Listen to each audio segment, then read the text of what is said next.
saíram na rua e perceberam que todo mundo estava olhando estranho para vocês? E vocês não sabiam o motivo, e aí, depois de chegar em casa, você se deu conta de que estava com a roupa do avesso? Isso acontece comigo o tempo todo. E eu não costumo usar roupa do avesso. Principalmente quando eu ocupo um lugar como esse. E isso já acontecia antes do estilo. Hoje eu vou falar sobre o que me move. E é a raiva.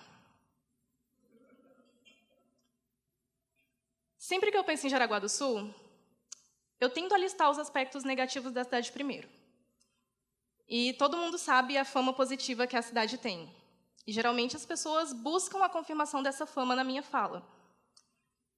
E eu sempre respondo com os aspectos negativos primeiro por 2 motivos. O primeiro é como uma resposta de choque mesmo, para gerar incômodo. E o segundo é como lembrete pessoal. Eu listo os aspectos negativos da cidade primeiro para cultivar um sentimento de raiva que eu guardo dentro de mim com muito apreço. E chega a ser contraditório eu dizer que eu cultivo um sentimento que geralmente é visto como algo tão negativo, principalmente para um lugar que eu supostamente gosto e escolhi viver. Apesar da fama positiva que Jaraguá tem de ser a cidade mais segura do país, do lado de cá os dados são um pouco inconsistentes. Segundo o Tribunal de Justiça de Santa Catarina, só de janeiro a agosto de 2019, entre processos julgados e em andamento, são 1.128 processos por violência doméstica contra mulheres. Dá uma média de 5 por dia.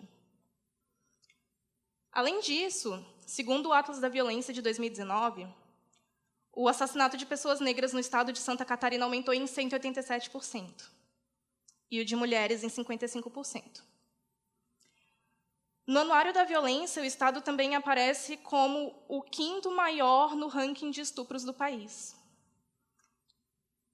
Então, eu me pergunto, para quem ela é a mais segura? Geralmente, eu cito essas informações e eu costumo focar muito na questão racial. Eu sou natural de Brasília. E, às vezes, as pessoas me perguntam se Jaraguá do Sul é mais racista do que Brasília. E eu nunca sei a resposta, porque eu vejo nuances diferentes de manifestação de uma cidade para outra. Como, por exemplo, em Brasília, nunca terem me recusado numa entrevista de emprego por não ser branca. Em Jaraguá já aconteceu. Ao mesmo tempo, em Jaraguá, eu nunca fui revistada na porta da agência de um banco de um bairro de classe alta várias vezes, independente da roupa que eu vestisse ou como eu me comportasse. Em Brasília, isso me aconteceu várias vezes no mesmo lugar. Em Brasília, eu nunca fui cuspida na cara na rua ou fui chamada na avenida principal da cidade de preta de cabelo duro. E em Jaraguá isso me aconteceu. Então, eu vejo nuances diferentes. E talvez isso seja por conta da diferença de porcentagem étnica que compõe a cidade. Jaraguá do Sul, segundo o último censo do IBGE, tem 12% de população negra. Mas ainda fica a questão do porquê eu cultivar a minha raiva. Infelizmente, algumas experiências elas são um padrão na formação da população negra e parda no Brasil. E já é difícil crescer sendo mulher.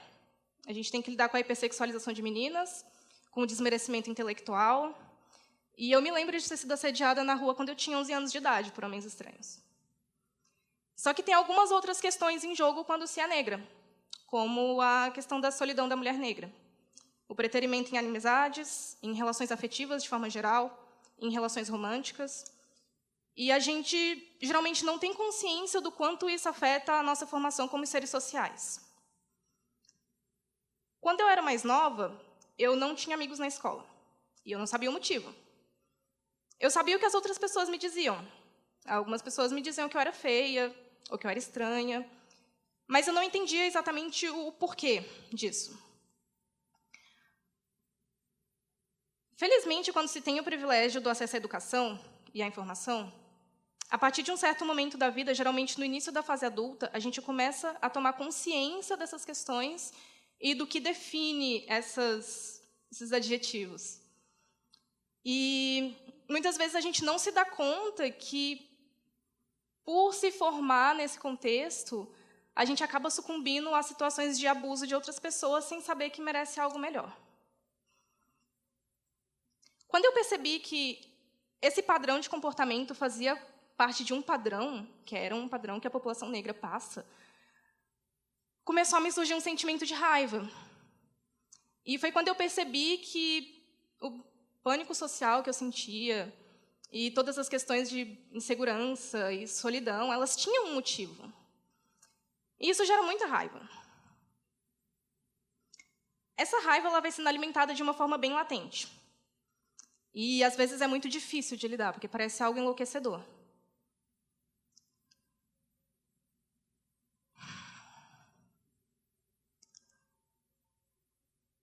Quando essas coisas elas vêm acontecendo, a gente passa a ver o mundo de uma forma diferente.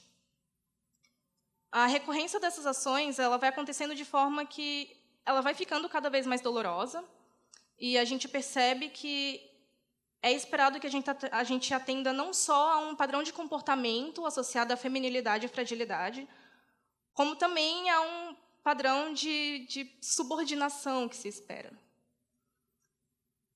E, à medida que a gente vai tomando consciência dessas coisas, essa raiva ela funciona como uma espécie de armadura. Assim, as coisas elas vão ficando um pouco menos doloridas. E parece que o mundo de ignorância vai se desmanchando e dando espaço a um cenário cru e bem cruel. Parece que forma uma espécie de lentes de raiva pelas quais passa a ver o mundo. E isso faz com que a gente sempre espere o pior. Sempre espere uma recusa, um preterimento. E, geralmente, isso acontece. E, quando raramente não acontece, é uma surpresa positiva.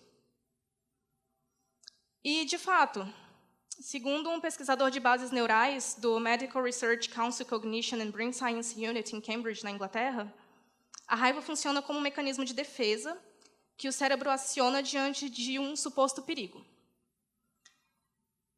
Esse processo ele vai ficando com que as coisas tenham um peso bem agravado, porque uma coisa é você não entender, quando criança, por que as pessoas te acham feia.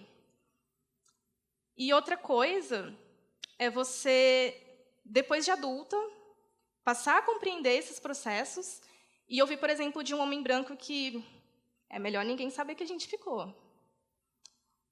Ou então que você não tem cara de estar no determinado espaço, ou que você não tem cara de exercer uma determinada profissão, ou até que você tem cara de suspeita.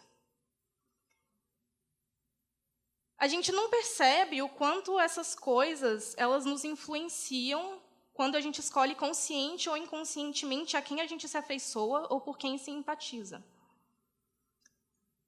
Eu estou em Jaraguá do Sul há 5 anos. E isso faz com que a maior parte desse processo me tenha acontecido aqui. E é um choque passar por isso. É um choque você colocar essas lentes e passar a ver o mundo dessa forma. E sempre é um choque você tomar consciência do que são papéis sociais. Só que algumas coisas agravam esse choque, como ser mulher, ser negra, LGBT, não monogâmica, ateia, e ainda defender essas pautas abertamente, além de outras, como o veganismo, por exemplo. Uma vez, num momento de muita raiva, eu dei um soco na parede e eu fraturei a mão. Esse é um péssimo exemplo de decisão tomada a partir da raiva. Em outros momentos, eu utilizei a minha raiva em performances de dança. E eu fui capaz de tocar o meu público e transmitir coisas incríveis através disso. Então, geralmente não se escolhe um sentimento, mas a forma como você responde a ele geralmente é uma escolha. Essa raiva, depois que ela fossiliza, ela às vezes acaba respaldando onde a gente não quer. E às vezes eu vejo a minha própria raiva alimentando ciclos de violência contra a minha vontade. Acontece que quando essas lentes elas passam de algo que esclarece a visão para algo que cega, Fica quase impossível gerar mudanças em maiores escalas. Mesmo sendo professora, às vezes é muito difícil ser uma pessoa didática. Principalmente quando você aborda assuntos tão dolorosos e com tanta recorrência. E mais ainda quando você não sabe se você está lidando com uma pessoa que é violenta por ódio ou por ignorância. Apesar disso, à medida que o tempo vem passando, eu venho sentindo uma necessidade de ser mais paciente e de ser mais didática, quando eu vejo uma oportunidade de diálogo.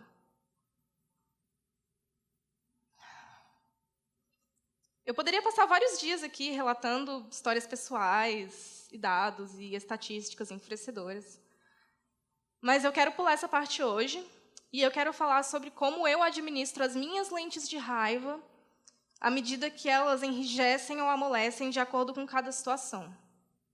E como isso me ajuda a refletir o que alimenta um ciclo de violência e o que nos poupa dele. Ao longo do processamento dessas informações, eu acabei me descobrindo. Eu acabei descobrindo o que me fazia feliz, o que me contempla, o que me representa. E isso me levou, através desse processo, a descobrir espaços de amor. Eu descobri espaços de empatia e de acolhimento. E, através de diálogo com outras pessoas e com trocas de experiências e com muito estudo,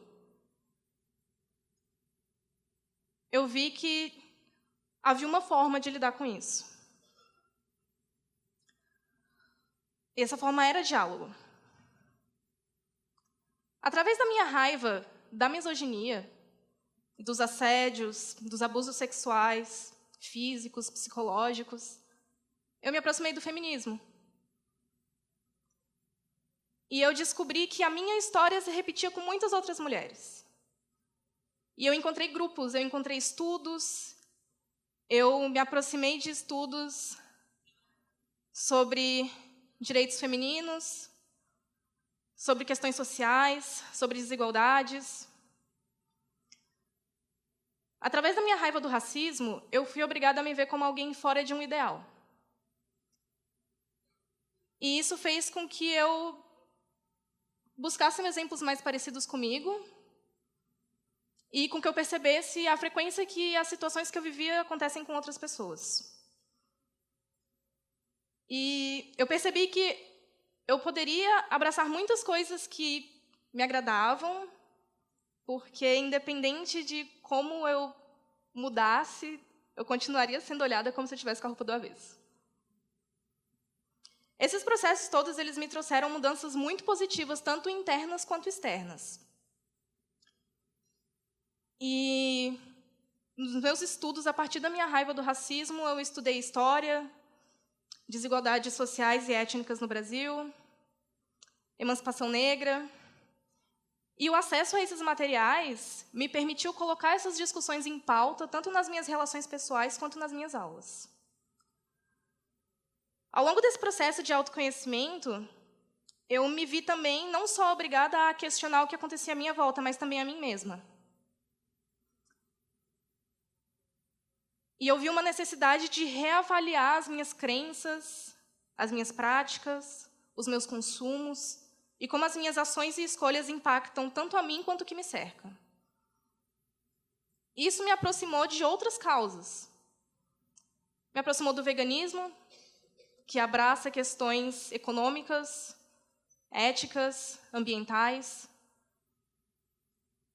E, ao longo desse processo, eu também me vi bissexual, que também é um processo muito longo, porque em 2019 isso ainda é algo mal visto. Eu me vi não monogâmica, redefinindo as minhas relações pessoais, de forma que tanto eu quanto as pessoas ao meu redor tivessem em constante movimento e em autoquestionamento. A minha raiva me fez enxergar em mim o que me afligia. E ela me fez ver que não adiantava eu só reconhecer esse sentimento e lamentá-lo, sem ver nele uma possibilidade de mudança. A raiva, para mim, ela não é o ponto final. Eu não acho que sentir raiva ou expressar raiva seja algo negativo, dependendo de como isso se dá. Inclusive, eu acho que faz parte essencial da conscientização dessas violências e dessas opressões. Para mim, a raiva é o que me motiva a almejar mudança. E é o que me leva a adaptar ou adaptar-me ao cotidiano que me cerca. E você? Como usa a sua raiva? Obrigada.